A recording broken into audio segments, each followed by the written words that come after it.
આજે હું અહીંયા સેવ ઉસળની રેસીપી શેર કરીશ, જેના માટે આપણે તરી બનાવવાની તૈયારી કરીશું. તરી બનાવવા માટે મિક્સર જારમાં લીલા મરચાં, આદું, લસણ લઈ પેસ્ટ બનાવી લઈશું. સ્મૂધ પેસ્ટ બનાવી કઢાઈમાં તેલ ગરમ કરવા મૂકીશું. 2 થી 3 મોટી ચમચી તેલ મૂકવું. તેમાં બનાવેલી પેસ્ટ ઉમેરી સાતળી લઈશું. તેમાં સ્વાદ અનુસાર મીઠું મિલાવી લઈશું અને કાશ્મીરી લાલ મરચું મિલાવી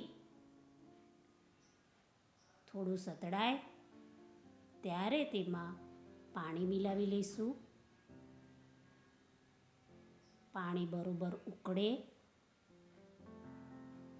અને તેલ છૂટું પડે અને તરી તૈયાર થાય ત્યારે તેને એક બાઉલમાં કાઢી લઈશું.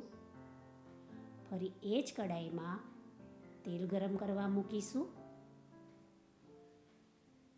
અને તેમાં સમારેલી ડુંગળી, મરચાં, આદું અને લસણ મિલાવી સાતળી લઈશું. તેમાં સ્વાદ અનુસાર મીઠું મિલાવી ડુંગળી બરોબર ગુલાબી થાય ત્યાં સુધી સાતળી લઈશું. હવે તેમાં ટામેટાં મિલાવી ટામેટાં સાતળી લઈશું. ટામેટાં ચડી અને સોફ્ટ થઈ જાય ત્યારે તેને ઠંડા કરી લઈશું. બધું ઠંડુ થઈ જાય ત્યારે તેને મિક્સર જારમાં લઈ પેસ્ટ બનાવી લઈશું. એકદમ સ્મૂથ પેસ્ટ તૈયાર કરી લેવી. હવે ફરી પેનમાં 2 થી 3 મોટી ચમચી તેલ મૂકી તેમાં બધા ખડા મસાલા મિલાવી લઈશું, જેમાં તમાલપત્ર, તજ, બાદિયા, લવિંગ, મરી બધું મિલાવી થોડું જીરું મિલાવી લઈશું. જીરું તતડે ત્યારે તેમાં હિંગ ઉમેરી બનાવેલી પેસ્ટ સાતળી લઈશું.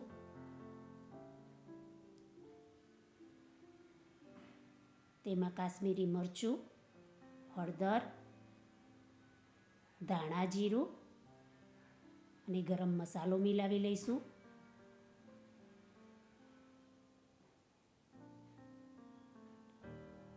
મસાલા બરોબર સાતળી લઈશું.